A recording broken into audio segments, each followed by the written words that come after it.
Могла ли миллионы лет назад существовать другая развитая цивилизация? По мнению многих исследователей, такое вполне может быть. Но в таком случае, как именно они исчезли и какие следы они оставили, давайте узнаем. С вами канал Фактопс, и в этом выпуске вы узнаете о доказательствах существования других высокоразвитых цивилизаций до людей.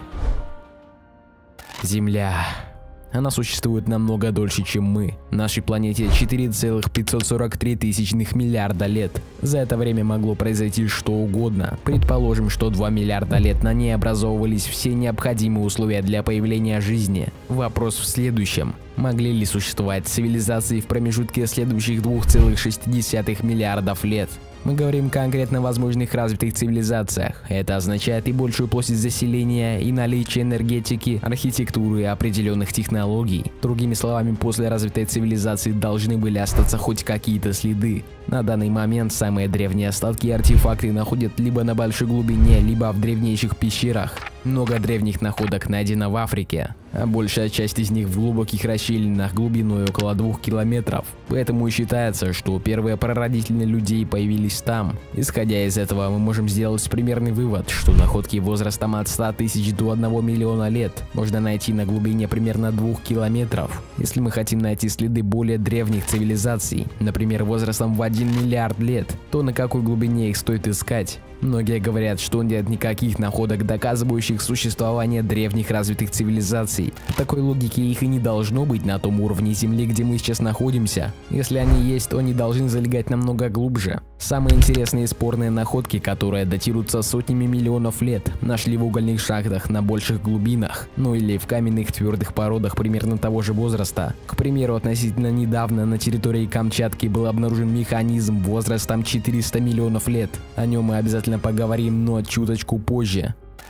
В 1859 году Чарльз Дарвин опубликовал свою работу «Происхождение видов путем естественного отбора». Согласно его теории, новые виды животных и растений возникают в результате непрерывного естественного отбора наиболее полезных признаков. Со временем организмы прошли через ряд изменений от простейших до самых сложных. В конечном итоге все это привело к появлению обезьян, от которых произошел человек. Эту теорию многие считают фундаментальной и по сути бесспорной. Но несмотря на это, нашлись ученые, которые с этим не согласны. По их мнению, диверсификация видов происходила постепенно, под влиянием резко меняющихся условий окружающей среды. Другими словами, эволюция протекала не плавно, а местами быстро благодаря удачному сочетанию специфичных условий окружающей среды и процессов.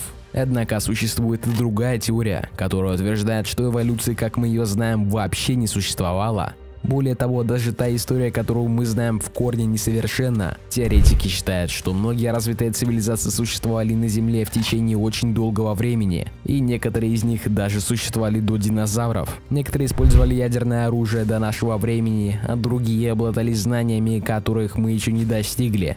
Но давайте обо всем по порядку.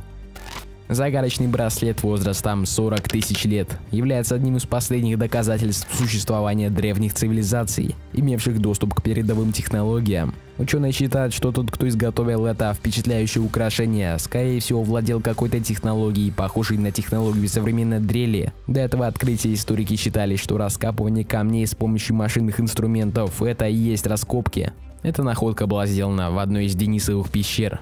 Люди научились шлифовать и полировать шкуры древних животных около 10 тысяч лет назад. Однако выяснилось, что денисовцы, жившие гораздо раньше, умели создавать подобные произведения искусства. Значит ли это, что денисовцы были гораздо более развитыми, чем мы думали? В качестве альтернативы браслеты могли быть сделаны кем-то другим. Если артефакт возрастом 40 тысяч лет поверг многих археологов в шок, то что делать с более древними артефактами, созданными, скажем, сотни миллионов лет назад? Если верить официальным данным, это попросту невозможно, поскольку люди появились гораздо позже. Однако археологам удалось обнаружить механизм возрастом более 400 миллионов лет. Как он появился? Ведь прогресс по технике возродился несколько десятков лет назад. Данный механизм нашли на Камчатке внутри бывшего вулкана. Как появилась деталь, невозможно понять. Ее точно сделали разумные существа. Исследования показывают, что механизм возник интересным способом. На территории Камчатки действительно жила разумная цивилизация. Им удалось сотворить множество механических машин. Однако куда делись древние народы, неизвестно. Кстати, теория Дарвина опровергает данную версию. Люди уезжали из деревень в город, оставляя после себя предметы быта. Через несколько десятков лет от деревень остается лишь поле. Ученые выдвинули еще одну версию, которая гласит, что механизм является одним из элементов внеземного летающего аппарата. Во время приземления с аппарата могло что-то выскочить, а инопланетяне не заметили поломки и улетели. Если у вас есть своя версия на этот счет, поделитесь ей в комментариях. Южный камень. Это название, данное одному из известных географических объектов нашей планеты. Является одним из самых больших обработанных человеком камней в мире. На фоне местной ледяной пустоши его хорошо видно даже из космоса. Южный камень является предметом очень давних споров относительно своего предназначения, а также способа изготовления и транспортировки. По мнению некоторых ученых, южный камень создавался для храма Юпитера. Он вместе с существующим трилитоном должен был располагаться в подпорной стене основания храма. По мнению других исследователей, такой каменный блок мог послужить заготовкой для обелиска. Мнение относительно перемещения камня, подкрепленное расчетами, сводится к требованию одновременного усилия десятков тысяч человек. В месте, в котором камень находится, разместить такое количество людей проблематично, равно как и координировать их усилия. О том, как древние строители выдолбили и обработали такой кусок породы, тоже выдвинуто несколько версий, но все они спорные. Еще один артефакт получил название генетический диск. Это диск из ледита диаметром 27 см и толщиной 2 см. Весит он около 2 кг и был найден в Колумбии. Обе стороны диска покрыты рельефными изображениями. Посередине имеется сквозное отверстие. Аналогов экспоната не было найдено ни в Америке, ни в других культурах древнего мира. То, что изображения на диске посвящены процессам зачатия человека и эволюции из зародыша, видно с первого взгляда. Именно поэтому диск и получил свое название. Расшифровать полностью смысл послания на диске пока никому не удалось, хотя некоторые вещи являются достаточно очевидными. Так, в верхней части лицевой стороны имеется ряд изображений, иллюстрирующих процесс эволюции зародыша человека. Последняя фигурка уже изображает сформировавшегося младенца. Мохенджо-Даро – это одно из крупнейших археологических мест раскопок поздней арабской культуры, находящейся в провинции Синдх пакистанской территории. Этот древний город являлся одним из крупнейших известных городов бронзового века и был построен в 3-м тысячелетии до нашей эры. Мохенджо-Даро был богатым городом, где жили и занимались различными профессиями несколько тысяч человек. Внутри города были построены каналы и колодцы, торговые центры, здания административного назначения и культовые места. Архитектура города отличалась правильностью и геометрией. В Мохенджо-Даро были найдены статуи, плиты и изображения богинь и богов, драгоценности и предметы из золота, серебра и бронзы.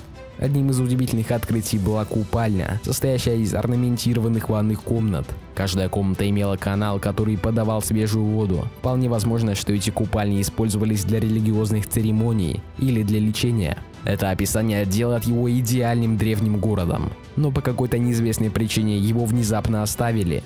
Утверждения историков и археологов о том, что город был разрушен наводнениями много раз и восстановлен на том же самом месте, являются довольно сомнительными. В городе не нашли ни останков людей, ни признаков того, что город захватили варвары. Как так? Многие исследователи считают, что Мохенджо-Даро подвергся ядерной атаке, то есть стал жертвой ядерного взрыва. Звучит как что-то невероятное, но в этом есть логика. Во-первых, археологам удалось найти в городе оплавленные камни, а также спекшиеся минералы, тектиты и остекленевший песок. Дело в том, что точно такие же материалы находили на полигонах, на которых испытывали современное ядерное оружие. Что, версия с ядерным взрывом уже не кажется такой невозможной? Получается, ядерное оружие действительно могли испытывать давным-давно. Сферы из Клерксдорпа. Сферы из Клерксдорпа – это загадочные объекты, найденные в Клерксдорпе, Южная Африка в 1980-х годах. Возраст отложений составляет приблизительно 3 миллиарда лет. Каждый объект представляет собой сферический большой шар, диаметр которого может быть от нескольких сантиметров до около 3 метров. Сферы сделаны из твердого материала, известного как гранит. Что делает их уникальными, так это то, что каждая сфера совершенно круглая и с отличным качеством поверхности. Также интересно, что многие из них содержат параллельные линии, круги, овалы и другие геометрические фигуры, выполненные с большой точностью. Для установки этих каменных сфер требовалось большое количество труда и сил, так как они очень тяжелые. Но самый удивительный факт заключается в том, что авторы этих сфер остаются неизвестными и по сей день. Существует множество теорий, объясняющих происхождение этих объектов 3 миллиарда лет назад. Некоторые из которых заключаются в том, что это остатки старой культуры, а другие, что они были сделаны природой самостоятельно. Однако большинство исследователей сходятся во мнении, что эти сферы были созданы старинными людьми и имели какое-то религиозное значение. В комментариях обязательно расскажите, верите ли вы, что до нас на Земле жили другие высокоразвитые цивилизации. А также не забудьте поставить лайк и подписаться на канал, чтобы не пропустить новые видео.